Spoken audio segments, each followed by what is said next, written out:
வணக்கம். மதிமுகம் செய்திகள். இன்றைய முக்கிய நிகழ்வுகளை பார்ப்பதற்கு முன்பாக தலைப்புச் செய்திகளை பார்க்கலாம். ஒன்றிய அரசு தலையிடுவதை எதிர்க்கும் கேரள அரசுக்கு தமிழ்நாடு அரசு முழு ஆதரவு. கேரள அமைச்சரவை நடத்த உள்ள போராட்டத்தில் திமுக பங்கேற்கும் என முதலமைச்சர் அறிவிப்பு. மக்களவையில் திமுக பாஜக எம்பிக்கள் இடையே கடும் வாக்குவாதம். 8ஆம் தேதி கண்டன ஆர்ப்பாட்டத்தில் ஈடுபட உள்ளதாக டிஆர் பாலு அறிவிப்பு. அதிமுகவின் உட்கட்சி தேர்தல் விவகாரத்தில் தலையிட முடியாது. உயர்நீதிமன்றத்தில் தேர்தல் ஆணையம் பதில். மத்திய பிரதேசத்தில் உள்ள பட்டாசு ஆலையில் பயங்கர வெடி விபத்து. உயிரிழந்தவர்கள் குடும்பத்திற்கு பிரதமர் மோடி 2 லட்சம் இழப்பீடு அறிவிப்பு. டெல்லியில் கேரள அமைச்சரவை நடத்த உள்ள போராட்டத்தில் திமுக பங்கேற்கும் என முதலமைச்சர் மு.க. ஸ்டாலின் அறிவித்துள்ளார். கேரளத்தின் கடன் வாங்கும் வரம்பு மற்றும் வருவாய் பற்றாக்குறை மானியத்தை குறைத்த ஒன்றிய அரசுக்கு எதிராக கேரள சட்டப்பேரவையில் தீர்மானம் நிறைவேற்றப்பட்டதுடன் உச்சநீதிமன்றத்திலும் வழக்கு தொடரப்பட்டுள்ளது. கேரள அரசின் நடவடிக்கைக்கு ஆதரவு தெரிவித்து அம்மாநில முதல்வர் பினராயி விஜயனுக்கு முதலமைச்சர் மு.க. ஸ்டாலின் கடிதம் எழுதியுள்ளார். அதில் நிதி கூட்டாட்சி தத்துவத்தை பாதுகாப்பதில் கேரள அரசின் உறுதிப்பாட்டை முழுமையாக ஆதரிப்பதாக தெரிவித்துள்ளார். மேலும் தமிழ்நாடு அரசு தனது முழு ஒத்துழைப்பை கேரள அரசுக்கு வழங்க தயாராக உள்ளதாகவும் முக்கியமான சவாலை எதிர்கொள்ள கேரள அரசின் நடவடிக்கைகளோடு தமிழ்நாடு அரசின் முயற்சிகளையும் ஒருங்கிணைத்துக் கொள்ள வேண்டும் எனவும் கடிதத்தில் கேட்டுக் கொண்டுள்ளார். இதற்கிடையே டெல்லியில் நாளை மறுநாள் கேரள அமைச்சரவை நடத்தவுள்ள போராட்டத்தில் திமுகவும் பங்கேற்கும் என திமுக தலைவரும் முதலமைச்சருமான மு.க. ஸ்டாலின் அறிவித்துள்ளார். கூட்டுறவு கூட்டாட்சியை நிலைநாட்டி மாநில சுயாட்சியை வென்றெடுக்கும் வரை நம் உரிமை குரல் ஓயாது என தெரிவித்துள்ள அவர், மாநில சுயாட்சி முழக்கத்தை பாசிச பாஜகவால் ஒருபோதும் அணைத்துவிட முடியாது என தெரிவித்துள்ளார். நிதி, நிர்வாகம் உள்ளிட்ட அனைத்து பிரிவுகளிலும் மாநிலங்களுடைய உரிமைகள் நிச்சயம் நிலைநாட்டப்படும் என்றும் அவர் குறிப்பிட்டுள்ளார். தமிழகத்திற்கு வெள்ள நிவாரண தொகை விடுவிப்பது தொடர்பாக மக்களவையில் திமுக பாஜக எம்பிக்கள் இடையே கடும் வாக்குவாதம் ஏற்பட்டது. நாடாளுமன்றத்தின் மக்களவையில் கேள்வி நேரத்தில் தமிழ்நாட்டிற்கு பேரிடர் நிவாரண நிதி ஒதுக்குவதில் ஒன்றிய அரசு பாரபட்சம் காட்டுவதாக திமுக எம்பி டிஆர் பாலு குற்றம் சாட்டினார். தேசிய பேரிடர் நிதியை பிற மாநிலங்களுக்கு ஒதுக்குவது போல தமிழகத்துக்கும் பாரபட்சமின்றி ஒதுக்க வேண்டும் என்று ஆர் ராசா கேட்டுக்கொண்டார். தொடர்ந்து மதிமுக எம்பி கணேசமூர்த்தி, காங்கிரஸ் எம்பி மாணிக்கம் தாக்கூர் உள்ளிட்டோரும் தமிழகத்துக்கு வெள்ள நிவாரணம் ஒதுக்க கோரி மக்களவையில் பேசினர். டிஆர் பாலு பேசிக் கொண்டிருக்கும் போது ஒன்றிய இணையமைச்சர் நித்யானந்த ராய் குறுக்கீடு செய்தார்.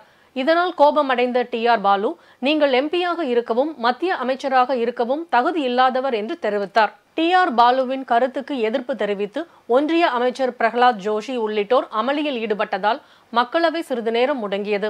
இணை அமைச்சரை டிஆர் பாலு அவமதித்து விட்டதாக குற்றம் சாட்டி பாஜக எம்பிக்கள் அமளியில் ஈடுபட்டனர். இதனால் திமுக பாஜக எம்பிக்களுக்கு இடையே வாக்குவாதம் ஏற்பட்டதால் திமுக எம்பிக்கள் மக்களவையிலிருந்து வெளியேறினர். டிஆர் பாலுவின் பேச்சுக்கு எதிர்ப்பு தெரிவித்து பாஜக எம்பிக்கள் அமளியில் ஈடுபட்டதோடு மன்னிப்பு கேட்க வேண்டும் என்றும் கோஷமிட்டனர். இதையடுத்து டிஆர் பாலுவின் பேச்சு அவை குறிப்பிலிருந்து நீக்கப்படுவதாக சபாநாயகர் அறிவித்தார். பின்னர் இது தொடர்பாக செய்தியாளர்களிடம் பேசிய திமுக எம்பி டிஆர் பாலு, வெள்ள நிவாரண நிதி தொடர்பான கேள்விக்கு இணையமைச்சர் எல் முருகன் குறுக்கிட்டதாக தெரிவித்தார். பின்னர் இது தொடர்பாக செய்தியாளர்களிடம் பேசிய திமுக எம்பி டிஆர் பாலு, வெள்ள நிவாரண நிதி தொடர்பான கேள்விக்கு இணையமைச்சர் எல் முருகன் குறுக்கிட்டதாக தெரிவித்தார். தமிழகத்தை ஒன்றிய அரசு புறக்கணிப்பதை கண்டித்து 8ஆம் தேதி நாடாளுமன்ற வளாகத்தில் உள்ள மகாத்மா காந்தி சிலை முன்பாக திமுக எம்பிக்கள் கருப்பு சட்டை அணிந்து கண்டன ஆர்ப்பாட்டத்தில் ஈடுபட உள்ளதாகவும் அவர் தெரிவித்தார். அதிமுகவின் உட்கட்சி தேர்தல் விவகாரத்தில் தலையிட முடியாது என சென்னை உயர்நீதிமன்றத்தில் தேர்தல் ஆணையம் பதில் அளித்துள்ளது. திண்டுக்கல்லை சேர்ந்த சூரியமூர்த்தி என்பவர் சென்னை உயர்நீதிமன்றத்தில் தாக்கல் செய்த மனுவில் அதிமுக உட்கட்சி தேர்தல் முறையாக நடக்கவில்லை என தெரிவித்திருந்தார். சர்வாதிகாரமாக நடந்துள்ள நிர்வாகிகள் நியமனத்திற்கு தடை விதிக்க வேண்டும் என மனுவில் குறிப்பிட்டிருந்தார். இந்த வழக்கு தொடர்பாக தேர்தல் ஆணையம் தாக்கல் செய்த பதில் மனுவில் அதிமுகவின் உட்கட்சி விவகாரத்தில் தலையிட விரும்பவில்லை என கருத்து தெரிவித்துள்ளது. இதனை அடுத்து அதிமுகவில் உட்கட்சி தேர்தல் முடிந்து பொதுச் செயலாளர் உள்ளிட்ட நிர்வாகிகள் தேர்ந்தெடுக்கப்பட்டுள்ளதால் எந்தவித உத்தரவும் பிறப்பிக்க முடியாது என கூறி சென்னை உயர்நீதிமன்றம் மனுவை தள்ளுபடி செய்து உத்தரவிட்டது. வறுமையை காரணம் காட்டி படிப்பை எக்காரணம் கொண்டும் நிறுத்தக்கூடாது என அமைச்சர் அன்பில் மகேஷ் அறிவுறுத்தியுள்ளார். வெளிநாடுகளில் உள்ள பல்கலைக்கழகங்களில் விண்ணப்பிக்கும் முறைகள் மற்றும் கல்வி உதவித்தொகை பெறும் முறைகளை அரசு பள்ளி மாணவர்கள் தெரிந்து கொள்ளும் வகையில் உயர்கல்விக்கான தெற்காசிய மாநாடு சென்னையில் நடைபெற்று வருகிறது. மாநாட்டை தொடங்கி வைத்த பின் பேசிய அமைச்சர் அன்பில் மகேஷ், தமிழகத்தில் உள்ள அனைத்து மாணவ மாணவியர்களுக்கும் பள்ளி படிப்பு, உயர்கல்வி மற்றும் வேலை வாய்ப்பினை அளிக்க வேண்டும் என்பதே அரசின் முழு கொள்கையாக இருந்து வருவதாக தெரிவித்தார். இது குறிப்பாக ஒரு 6-7 மாதங்களுக்கு முன்பாக நம்முடைய அரசு பள்ளியை சார்ந்திருக்கின்ற மாணவர்களை இது போன்ற நாடுகளுக்கு நானே அழைத்து சென்றேன். போகின்ற இடத்திலெல்லாம் அங்கே இருக்கின்ற தமிழ் சங்கங்கள், தமிழ் மன்றங்கள் கூட்டுகின்ற அந்த கூட்டத்திலும் அவரோடு கலந்து கொள்ளும் பொழுது அங்கே இருக்கிற ஹையர் எஜுகேஷன்ஸ்க்கான ஆப்பர்ச்சுனிட்டிஸை பற்றி அவங்க சொன்னாங்க. ஸோ எங்கள் நாட்டுக்கு நீங்கள் வரும்பொழுது கண்டிப்பாக நாங்கள் இது மாதிரியான ஃபெசிலிட்டிஸ் நாங்கள் கொடுக்குறோம், ஸ்காலர்ஷிப்ஸ் கொடுக்குறோம், நிறையா வேலைவாய்ப்பு இங்கே படித்து முடிச்ச வேலைவாய்ப்பு தருகிறோம் என்று பல்வேறு விதமானதெல்லாம் அவங்க சொல்லியிருந்தார்கள். ஸோ அங்கே இருக்கின்ற ஜப்பான், கொரியா போன்றவர்கள்லாம் சொல்லும்போது நம்முடைய நாட்டிலே எங்களுடைய மொழிகளை கற்றுத்தருவதற்கென்று தனியாக இடமெல்லாம் இருக்குது. ஏன்னா அந்த அவேர்னஸ் இல்லாமல் இருக்கிறாங்க. எல்லாமே எப்போதும் போல் ஒரு ஸ்டீரியோ டைப்பாக ஒரே படித்ததே படித்துக்கிட்டு இருக்காங்க. இன்னும் நிறைய ஆப்பர்ச்சுனிட்டிஸ் இருக்குது உலகம் முழுவதும் என்பதை அங்கே வலியுறுத்தினார்கள். ஸோ அதை மனதில் வைத்துக்கொண்டு இங்கே நாங்கள் சொன்னும்பொழுது சரி, ஏன் அதை நாமளும் இங்கே அவங்களை இங்கே இன்வைட் பண்ணக்கூடாது என்கின்ற வகையில் இன்றைக்கி வருகை தந்திருக்கிற ஒவ்வொருவரும் ஒவ்வொரு டாப்பிக்கில் நான் விடைபெற்று சென்ற பிறகு அவர்கள் பேச இருக்கிறார்கள். அப்படி பேசும்போது நம்முடைய குழந்தைங்களுக்கு அதில் எதெல்லாம் எந்த மாதிரியான சப்ஜெக்ட்ஸ் பிடிச்சிருக்குது, எந்த மாதிரியான குரூப்ஸ் பிடிச்சிருக்கிறது, என்ன மாதிரியான ஸ்காலர்ஷிப்ஸ்லாம் அவைலபிளாக இருக்குது என்பதெல்லாம் தெரிந்து கொள்வதற்கு ஒரு மிகப்பெரிய ஒரு நாளாக இந்த நாள் கண்டிப்பாக அமையும். வருகை தந்திருக்கின்ற மாணவர்களுக்கு நாங்கள் வைத்த அந்த வேண்டுகோள் என்பது நீங்கள் மட்டும் பயன்பெற்றால் போகாது, நீங்கள் ஒவ்வொரும் ஒரு அம்பாசிடர்ஸாக, ஒரு தூதுவர்களாக மாறி இது போன்ற ஆப்பர்ச்சுனிட்டிஸ் இருக்குது என்பதை நீங்கள் வெளிக்கொணர வேண்டும். தமிழ்நாட்டுக்கு மட்டுமல்ல, உலகம் முழுவதும் நம்முடைய தமிழ் பிள்ளைகள், குறிப்பாக நம்முடைய அரசு பிள்ளை சார்ந்திருக்கிற மாணவர்கள் படிக்கும் பொழுது, வேலை செய்யும் பொழுது அதுக்கு இருக்கின்ற ஒரு பெருமை என்பதே தனிதான். தமிழ்நாடு முழுவதும் புதிதாக 15,000 குடியிருப்புகள் கட்டுவதற்கான நடவடிக்கையை தமிழக அரசு மேற்கொண்டு வருவதாக அமைச்சர் உதயநிதி ஸ்டாலின் தெரிவித்துள்ளார். சென்னை துறைமுகம் தொகுதிக்குட்பட்ட கல்யாணபுரம் திட்ட பகுதியில் இருந்த பழைய வீடுகளுக்கு பதிலாக 44.92 கோடி மதிப்பில் கட்டப்பட்டுள்ள 288 புதிய வீடுகளை அமைச்சர் உதயநிதி ஸ்டாலின் திறந்து வைத்தார். நிகழ்ச்சியில் பேசிய அமைச்சர், குடிசை மாற்று வாரியத்தை அறிமுகப்படுத்தியவர் முன்னாள் முதல்வர் கருணாநிதி என தெரிவித்தார். மனிதராக பிறக்கும் போது எல்லாருக்குமே ஒரு பெரிய கனவு இருக்கும். அது என்ன கனவுனா, நமக்குன்னு ஒரு சொந்த வீடு இருக்காதா அப்படின்னு ஒரு கனவு தான். அதுவும் சென்னை போன்ற பெருநகரங்களில் உழைக்கும் மக்கள் தங்களுடைய வருவாயில் பெரும்பகுதியை வீட்டு வாடகை கொடுப்பதற்காகவே செலவிட வேண்டிய அந்த சூழ்நிலை இருக்கிறது. இதையெல்லாம் உணர்ந்துதான் இன்றைக்கு பல புதிய குடியிருப்புகளை நம்முடைய திராவிட மாடல் கழக அரசு தொடர்ந்து கட்டிக்கிட்டு வருகிறது. இன்னும் சொல்லப்போனா இதுக்கெல்லாம் அடித்தளமிடும் விதமாக இந்தியாவிலே முதன்முறையாக 1970ஆம் ஆண்டு தமிழ்நாடு குடிசை மாற்று வாரியத்தை ஆரம்பித்தவர் யாருன்னா நம்முடைய முத்தமிழ் டாக்டர் கலைஞர் அவர்கள் தான். 1970ஆம் ஆண்டு 50 வருஷத்துக்கு முன்னாடி, 54 வருஷத்துக்கு முன்னாடி ஆரம்பித்தார் கலைஞர் அவர்கள். அந்த வாரியத்தை இன்றைக்கு தமிழ்நாடு நகர்ப்புற வாழ்விட மேம்பாட்டு வாரியம் என்று பெயர் மாற்றி நம்முடைய முதலமைச்சர் அவர்கள் அடுத்த கட்டத்துக்கு எடுத்து சென்று கொண்டிருக்கிறார். நிகழ்ச்சியில் அமைச்சர்கள் சேகர் பாபு, தாமோ அன்பரசன், நாடாளுமன்ற உறுப்பினர் தயாநிதி மாறன் மற்றும் மாநகராட்சி துணை மேயர் மகேஷ்குமார் ஆகியோர் கலந்து கொண்டனர். மத்திய பிரதேச பட்டாசு ஆலை வெடி விபத்தில் உயிரிழந்தவர்களின் குடும்பத்திற்கு பிரதமர் மோடி 2 லட்சம் இழப்பீடு அறிவித்துள்ளார். மத்திய பிரதேச மாநிலம் ஹர்தா நகரில் உள்ள பட்டாசு ஆலையில் திடீரென பயங்கர வெடி விபத்து ஏற்பட்டது. இந்த வெடி விபத்தில் 11க்கும் மேற்பட்டோர் உயிரிழந்துள்ள நிலையில் 60க்கும் மேற்பட்டோர் படுகாயமடைந்துள்ளனர். படுகாயமடைந்தவர்கள் போபால் உள்ளிட்ட மருத்துவமனைகளில் அனுமதிக்கப்பட்டுள்ள நிலையில் விபத்து நடந்த இடத்தில் மீட்பு பணிகள் தொடர்ந்து நடைபெற்று வருகின்றன. இந்த சம்பவத்தை தொடர்ந்து அமைச்சர் உதய் பிரதாப் சிங், கூடுதல் தலைமை செயலாளர் அஜித் கேசரி மற்றும் இயக்குநர் general home guard Aravind Kumar ஆகியோரை சம்பவ இடத்துக்கு நேரில் பார்வையிட்டனர். மேலும் இந்த சம்பவம் தொடர்பாக மத்திய பிரதேச முதல்வர் மோகன் யாதவ் அவசர ஆலோசனை கூட்டத்துக்கு அழைப்பு விடுத்துள்ளார். இதையடுத்து பட்டாசு ஆலை விபத்தில் உயிரிழந்தோர் குடும்பத்தினருக்கு தலா 4 லட்சம் நிவாரண நிதி வழங்கப்படுவதாக அம்மாநில முதல்வர் தெரிவித்துள்ளார். இச்சம்பவத்திற்கு இரங்கல் தெரிவித்துள்ள பிரதமர் மோடி, வெடி விபத்தில் உயிரிழந்தவர்களின் குடும்பத்துக்கு 2 லட்சமும் காயமடைந்தோருக்கு 50,000 வழங்கப்படுவதாக தெரிவித்துள்ளார். தமிழ்நாட்டில் காலியாக உள்ள துணைவேந்தர் பதவியை நிரப்புவதற்கான நடவடிக்கைகள் எடுக்கப்பட்டு வருவதாக அமைச்சர் ராஜ கண்ணப்பன் தெரிவித்துள்ளார். சென்னையில் செய்தியாளர்களை சந்தித்த உயர்கல்வித்துறை அமைச்சர் ராஜ கண்ணப்பன், நாடாளுமன்ற தேர்தலுக்கு முன்பே கல்லூரி தேர்வுகள் முடிவதற்கான வாய்ப்புகள் உள்ளதாக தெரிவித்தார். தொடர்ந்து பேசிய அவர், சேலம் பெரியார் பல்கலைக்கழக துணைவேந்தர் குற்றச்சாட்டு மீதான விசாரணை நீதிமன்றத்தில் நடைபெற்று வருவதாக தெரிவித்தார். இன்வெஸ்டிகேஷன் நடந்துகிட்டு இருக்கு. அது தனியாக சம்மந்தமாக நம்ம கருத்து சொல்லணும். கல்லூரி எலெக்ஷனுக்கு முன்னாடியே நம்ம முடிக்கிறதுக்கு வாய்ப்பு இருக்கு. தேர்தல் அறிவிச்சு இந்த மாதம் அடைமா தேர்ட் வீக்கில் அறிவிப்பான்னு சொல்கிறாங்க. பார்த்துக்கிட்டே அறிவிச்சோடனே அதுக்கப்புறம் நடவடிக்கை. கோவை மாவட்ட ஆட்சியர் அலுவலகம் முன்பாக தற்கொலை செய்து கொள்வதாக கூறி மிரட்டல் விடுத்த பெண்ணை காவல்துறையினர் கைது செய்து விசாரணை மேற்கொண்டு வருகின்றனர். கோவை மாவட்ட ஆட்சியர் அலுவலகம் முன்பாக தற்கொலை செய்து கொள்வதாக கூறி மிரட்டல் விடுத்த பெண்ணை காவல்துறையினர் கைது செய்து விசாரணை மேற்கொண்டு வருகின்றனர். கோவை மாவட்டம் மாதம்பட்டி பகுதியை சேர்ந்த மரகதவல்லி நிலத்தகராறு குறித்து பேரூர் காவல் நிலையத்தில் புகார் அளித்திருந்தார்.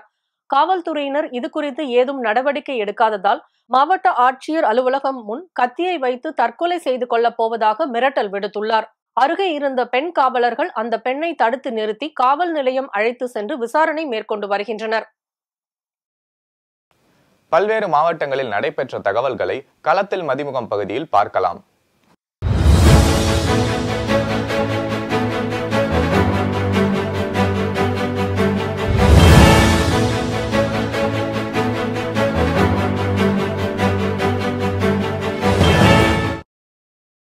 தமிழக அரசாங்கம் வருகின்ற பட்ஜெட் கூட்டத்தொடரில் தொழில்துறைக்கான மின் கட்டண உயர்வை திரும்ப பெறுவது குறித்து அறிக்கை தெரிவிக்க கோரி கோவையில் தமிழ்நாடு தொழில்துறை மின் நுகர்வோர் கூட்டமைப்பினர் கோரிக்கை விடுத்துள்ளனர். தமிழக முதலமைச்சர் சிறு குறு தொழில் முனைவோரை சந்தித்து அவர்கள் வைக்கும் கோரிக்கைகளை பரிசீலித்து தமிழ்நாடு அரசாங்கத்தின் பட்ஜெட்டில் அறிவிக்க வேண்டும் என செய்தியாளர்கள் சந்திப்பில் தெரிவித்துள்ளனர். திருவள்ளூர் மாவட்டம் பழவேற்காட்டில் உள்ள அரசு ஆரம்ப பள்ளியில் 1ஆம் வகுப்பு முதல் 5ஆம் வகுப்பு வரை பயிலும் மாணவர்களுக்கு லெமன் ஸ்பூன், தவளை ஓட்டம், கோணி ஓட்டம், இசை நாற்காலி, கல் குவிக்கும் போட்டிகள் நடைபெற்றது. அதில் வெற்றி பெற்ற மாணவர்களுக்கு அப்பள்ளியின் தலைமை ஆசிரியர் பரிசுகளை வழங்கி பாராட்டினார். கொடைக்கானலில் தேசிய பேரிடர் மீட்பு குழு, தீயணைப்புத்துறை மற்றும் காவல்துறையினர் சார்பில் பேரிடர் காலங்களில் சேதங்கள் ஏற்படக்கூடிய 15 பகுதிகளை கண்டறிந்து அப்பகுதியில் உள்ள அரசு பள்ளி மைதானத்தில் பேரிடர் காலங்களில் ஏற்படும் இடையூறுகளில் இருந்து மக்களை பாதுகாப்பது எப்படி என்பது குறித்த விழிப்புணர்வு முகாமை தேசிய பேரிடர் மீட்பு குழுவினர் நிகழ்த்தினர். இதனை கொடைக்கானல் கோட்டாட்சியர் ராஜா துவக்கி வைத்தார். கரூர் மாநகராட்சி ஆணையர் சுதா அவருக்கு உதவியாளராக பணியாற்றி வந்த ராஜசேகரை ஒருமையில் பேசியதற்காகவும் அலுவலகத்தில் பணிபுரிந்த ஊழியர்களை மிரட்டிய குற்றத்திற்காகவும் அவர் தற்காலிக பணியிடை நீக்கம் செய்யப்பட்டார். தற்போது சுதா மீண்டும் பணியை தொடர்ந்தால் நாங்கள் தற்கொலை செய்து கொள்வோம் என மாநகராட்சி அலுவலக ஊழியர்கள் தர்ணா போராட்டத்தில் ஈடுபட்டு வருகின்றனர். செங்கல்பட்டு மாவட்ட காவலர் விபத்தில் உயிரிழந்த சம்பவம் பெரும் சோகத்தை ஏற்படுத்தியுள்ளது. செங்கல்பட்டு மாவட்டம் அச்சிறுபாக்கம் காவல் நிலையத்தில் மணிகண்டன் காவலராக பணிபுரிந்து வந்தார். இவர் பணிக்கு இருசக்கர வாகனத்தில் சென்று கொண்டிருந்த போது ஓலக்கூர் அருகே திருச்சி சென்னை தேசிய நெடுஞ்சாலையில் எதிரே வந்த வாகனம் மோதி விபத்துக்குள்ளானது. பலத்த காயமடைந்து மேல்மருவத்தூர் மருத்துவமனையில் சிகிச்சை பெற்று வந்த நிலையில் காவலர் சிகிச்சை பலனின்றி உயிரிழந்தார். இச்சம்பவம் குறித்து காவல்துறையினர் வழக்கு பதிவு செய்து விசாரணை மேற்கொண்டு வருகின்றனர். கோவையில் வீட்டுமனை பட்டா வேண்டி குடியிருப்போர் வாழ்வுரிமை சங்கத்தினர் மாவட்ட ஆட்சியரிடம் கோரிக்கை விடுத்துள்ளனர். கோவை மாவட்டம் ஆவாரம்பாளையம் மற்றும் ஆர்எஸ் புரத்தை சேர்ந்த நிலங்கள் மற்றும் வீடுகளுக்கு பட்டா இல்லாததால் கோவை குடியிருப்போர் மற்றும் வாழ்வுரிமை சங்கத்தினர் மாவட்ட ஆட்சியர் கிராந்திகுமார் பாடியை சந்தித்து பட்டா வேண்டி கோரிக்கை வைத்துள்ளனர். வேலூரில் 2ஆம் நிலை காவலர்கள், சிறை காவலர்கள், தீயணைப்பு வீரர்களுக்கான உடற்தகுதி தேர்வு நடைபெற்றது. வேலூர் மாவட்டத்தில் காவல்துறை ஆயுதப்படை மைதானத்தில் 2ஆம் நிலை காவலர்கள், சிறை காவலர்கள், தீயணைப்பு வீரர்கள் என மொத்தம் 912 விண்ணப்பதாரர்களுக்கு உடற்தகுதி தேர்வு நடைபெற்றது. இதனை வேலூர் சரக காவல்துறை துணை தலைவர் சரோஜ்குமார் தாக்கூர் மற்றும் மாவட்ட காவல் கண்காணிப்பாளர் மணிவண்ணன் ஆகியோர் பார்வையிட்டு ஆய்வு செய்தனர். கோவை ஈஷா யோகா மையத்தில் 30வது ஆண்டாக மகா சிவராத்திரி விழாவானது வரும் மார்ச் 8ஆம் தேதி கொண்டாடப்படவிருக்கிறது. தமிழகம் முழுவதும் 35,000 கிலோமீட்டர் வரை ரத யாத்திரை செல்ல இருப்பதாகவும் ஆதியோகி சிவனை தரிசிக்க முடியாத ஏழை மக்கள் ஆதியோகியை தரிசனம் செய்யலாம் என வேலூரில் ஈஷா யோகா மையத்தின் ஒருங்கிணைப்பாளர் மணிவண்ணன் செய்தியாளர்கள் சந்திப்பில் பேசியுள்ளார்.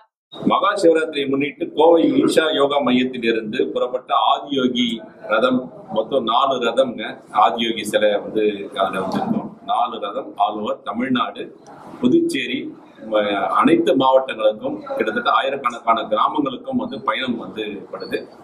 வேலூர்ல வந்து பிப்ரவரி 2ஆம் தேதி வந்து 10ஆம் தேதி வரைக்கும் வேலூர் மற்றும் சுற்று வட்டாரத்தில் உள்ள நகரங்களுக்கும் வந்து பயணம் பண்ணப்படுது. தென்கைலாய பக்தி பேரவை சார்பாக பக்தி மார்க்கத்தை வெளிப்படுத்தும் விதமாக, மக்களிடையே பக்தி மார்க்கத்தை கொண்டு வரும் விதமாக சிவபக்தர்களால் இந்த ஆதியோகி ரதம் ஈஷா யோகா மையத்திலிருந்து புறப்பட்டு ஆல்ஓவர் தமிழ்நாடு, புதுச்சேரி வந்து சுற்றுப்பயணம் வந்து கொடுத்தாங்க. இதனுடைய துவக்கம் வந்து ஜனவரி 5 ஈஷா யோகா மையத்தில் வேலூர் ஆதீனம் அவர்கள் வந்து துவக்கி வச்சாரு. மொத்தம் 35,000 கிலோமீட்டர் வந்து டிராவல் பண்ணி மார்ச் 8ஆம் தேதி மகா சிவராத்திரி அன்னைக்கு வந்து ஆதியோகி ரதம் வந்து ஈஷா யோகா மையத்தை வந்து சென்றடையுது. பொன்னேரியில் வீட்டின் வாசலில் நிறுத்தி வைத்திருந்த இருசக்கர வாகனத்தை மர்ம நபர்கள் திருடி செல்லும் சிசிடிவி காட்சிகள் வெளியாகி பரபரப்பை ஏற்படுத்தியுள்ளது. திருவள்ளூர் மாவட்டம் பொன்னேரி அங்கமுத்து தெருவை சேர்ந்தவர் ராஜசேகரன். தனியார் நிறுவன ஊழியரான இவர் கடந்த 3ஆம் தேதி தமது வீட்டின் வாசலில் நிறுத்தி வைத்திருந்த இருசக்கர வாகனத்தை காணவில்லை என பொன்னேரி காவல் நிலையத்தில் புகார் அளித்தார். இந்த புகாரின் பேரில் அப்பகுதியில் உள்ள சிசிடிவி காட்சிகளை கொண்டு காவல்துறையினர் விசாரணை நடத்தி வருகின்றனர். சென்னை நீலாங்கரை பாண்டியன் சாலையில் அமைந்துள்ள அருள்மிகு ஸ்ரீ கங்கையம்மன் திருக்கோயிலின் அஷ்டபந்தன மகா கும்பாபிஷேகம் வெகு விமர்சையாக நடைபெற்றது. நிகழ்வில் மங்கள இசை, கன்னியா பூஜை, பிரம்மச்சாரி பூஜை உள்ளிட்ட அஷ்டபந்தன மகா கும்பாபிஷேகம் நடைபெற்றது. மாலை உமா மகேஸ்வரனுக்கு திருக்கல்யாணம், இரவு ஸ்ரீ கங்கையம்மன் விஸ்வரூப அலங்காரத்தில் ஒய்யாளி திருநடனம், வீதி உலா நடைபெற்றது. மேலும் காலை மற்றும் பிற்பகல் அன்னதானம் வழங்கப்பட்டது. இதில் ஏராளமான பக்தர்கள் கலந்து கொண்டு அம்மன் சாமி தரிசனம் செய்தனர். திருப்பத்தூர் மாவட்டத்தில் பயங்கரவாதிகள் நடமாட்டம், நக்சலைட்டுகள் மத மோதல் ஆகியவைகளை தடுக்கும் வகையில் திருப்பத்தூர் கிராமிய காவல் நிலையத்தில் மத்திய அதிவிரைவு படை கமாண்டர் சஜூ தலைமையில் திருப்பத்தூர் கிராமிய காவல் நிலைய ஆய்வாளர் நிர்மலாவிடம் ஆலோசனை நடத்தப்பட்டது. மேலும் 70 கமாண்டோ படையினர் கிராம பகுதிகளில் தங்கி பயங்கரவாதிகளை கண்காணிக்க உள்ளதாக தகவல் தெரிவித்துள்ளனர். திருப்பூர் காவிலிப்பாளையத்தில் சாலையை சீரமைத்து தர வலியுறுத்தி பொதுமக்கள் நாற்று நட்டு போராட்டத்தில் ஈடுபட்டனர். திருப்பூர் மாநகராட்சிக்கு உட்பட்ட கல்லூரி சாலையில் உள்ள காவிலிப்பாளையம் அருள்ஜோதி நகர் பகுதியில் 100க்கும் மேற்பட்ட குடும்பத்தினர் வசித்து வரும் நிலையில் அப்பகுதியில் தார் சாலைகள் சரியில்லாததால் போக்குவரத்து செல்வதற்கு மிகவும் சிரமமாக இருப்பதால் பொதுமக்கள் சேரும் சகதியுமாக உள்ள சாலையில் நாற்று நட்டு போராட்டத்தில் ஈடுபட்டனர். தொடர்ந்து மாநகராட்சி மேயர் தினேஷ்குமாரை நேரில் சந்தித்து சாலையை சீரமைத்து தருவதோடு தங்கள் பகுதிக்கான குடிநீர் வசதியை ஏற்படுத்தி தர வேண்டும் எனவும் கோரிக்கை மனு அளித்தனர். சென்னை தேனாம்பேட்டையில் உள்ள காமராஜர் அரங்கத்தில் காலநிலை மாற்றம் குறித்து கிரீன்பீஸ் சார்பில் விழிப்புணர்வு கண்காட்சி நடைபெற்றது. நிகழ்ச்சியில் சுனாமி மற்றும் வெள்ளத்தில் பாதிக்கப்பட்ட புகைப்படங்கள் என பலவிதமான புகைப்படங்கள் மற்றும் பழைய பொருட்கள் ஆவணப்படுத்தப்பட்டன. இவர் செஞ்சது ஒரு மேங்கோ ட்ரீ. அது வந்து ஆந்திர பிரதேஷ்ன்ற ஒரு ஸ்டோரி. அதை நாங்கள் க்ரியேட் பண்ணது. ஒரு சைக்ளோன் ஒரு மேங்கோ ட்ரீ பூர்ணமாக போச்சு. அதை பற்றி உள்ள ஸ்டோரி எடுத்துகிட்டு நாங்கள் அது ஒரு ஸ்கல்ப்சர் அது இது பண்ணிட்டேன். அதுக்கப்புறம் லாரன்ஷியாஸ் கிச்சன் பேரில் வேறொரு இன்ஸ்டலேஷன். அது கேரளா ஸ்டோரி பேஸ்ட் ஆகிட்டல ஒரு இன்ஸ்டலேஷன். R cyclone. அப்புறம் வேறொரு இன்ஸ்டலேஷன் வந்து சைக்ளோனை பற்றி சின்ன சின்ன மெசேஜஸ் இம்பேக்ட் கம்யூனிட்டிஸ் நாங்கள் கலெக்ட் பண்ணிவிட்டு அதை வச்சு ஒரு இன்ஸ்டலேஷன் பண்ணிட்டு. புதுச்சேரியில் போலி ஆவணங்கள் மூலம் காந்தி வீதியில் உள்ள முந்திரி பருப்பு கடையை அபகரிக்க முயன்ற கோகுல் பெரிய கடை ஆய்வாளர் ஜெய்சங்கர் இருவர் மீதும் நடவடிக்கை எடுக்க கோரி பெரிய கடை காவல் நிலையத்தை முற்றுகையிடப் போவதாக சமூக ஜனநாயக இயக்கங்கள் அறிவித்திருந்தன. காவல் நிலையம் முன்பு கோஷங்கள் எழுப்பி போராட்டத்தில் ஈடுபட்ட சமூக ஜனநாயக இயக்கத்தை சேர்ந்த 100க்கும் மேற்பட்டவர்களை காவல்துறையினர் கைது செய்தனர். இன்றைய தங்கம் வெள்ளி விலை வழங்குவோர் அட்டிகா கோல்ட் கம்பெனி. சென்னையில் இன்று 22 கேரட் ஆபரண தங்கத்தின் விலை கிராமுக்கு 20 ரூபாய் குறைந்து 5830 ரூபாய்க்கு விற்பனை செய்யப்படுகிறது. மேலும் ஒரு சவரன் ஆபரண தங்கத்தின் விலை 160 ரூபாய் குறைந்து 46,640 ரூபாய்க்கு விற்பனை செய்யப்படுகிறது. அதேபோல் வெள்ளியின் விலையும் கிராமுக்கு 70 காசுகள் குறைந்து 1 கிராம் வெள்ளி 76 ரூபாய்க்கும் 1 கிலோ வெள்ளி 76,000 ரூபாய்க்கும் விற்பனை செய்யப்படுகிறது. புற்றுநோயால் பாதிக்கப்பட்டுள்ள இங்கிலாந்து மன்னர் சார்லஸ் விரைவில் குணமடைய பிரார்த்தனை செய்வதாக பிரதமர் மோடி தெரிவித்துள்ளார். இங்கிலாந்து நாட்டின் மன்னரான 3ஆம் சார்ல்ஸ் கடந்த மாதம் ஏற்பட்ட உடல்நல பிரச்சினை காரணமாக மருத்துவமனையில் அனுமதிக்கப்பட்டுள்ளார். இந்நிலையில் புற்றுநோயால் பாதிக்கப்பட்டுள்ள இங்கிலாந்து மன்னர் சார்ல்ஸ் விரைவில் குணமடைந்து ஆரோக்கியம் பெற இந்திய மக்களுடன் இணைந்து தாமும் பிரார்த்தனை செய்வதாக பிரதமர் மோடி எக்ஸ் தளத்தில் பதிவிட்டுள்ளார். மீண்டும் தலைப்புச் செய்திகள். ஒன்றிய அரசு தலையிடுவதை எதிர்க்கும் கேரள அரசுக்கு தமிழ்நாடு அரசு முழு ஆதரவு. கேரள அமைச்சரவை நடத்த உள்ள போராட்டத்தில் திமுக பங்கேற்கும் என முதலமைச்சர் அறிவிப்பு. மக்களவையில் திமுக பாஜக எம்பிக்கள் இடையே கடும் வாக்குவாதம். 8ஆம் தேதி கண்டன ஆர்ப்பாட்டத்தில் ஈடுபட உள்ளதாக டிஆர் பாலு அறிவிப்பு. அதிமுகவின் உட்கட்சி தேர்தல் விவகாரத்தில் தலையிட முடியாது. உயர்நீதிமன்றத்தில் தேர்தல் ஆணையம் பதில். மத்திய பிரதேசத்தில் உள்ள பட்டாசு ஆலையில் பயங்கர வெடி விபத்து. உயிரிழந்தவர்கள் குடும்பத்திற்கு பிரதமர் மோடி 2 லட்சம் இழப்பீடு அறிவிப்பு. இத்துடன் செய்திகள் நிறைவடைந்தன. மீண்டும் செய்திகள் பிற்பகல் 1:30 மணிக்கு. மேலும் செய்திகளை தெரிந்து கொள்ள மதிமுகம் பிரைம் யூடியூப் தளத்தில் இணைந்திருங்கள்.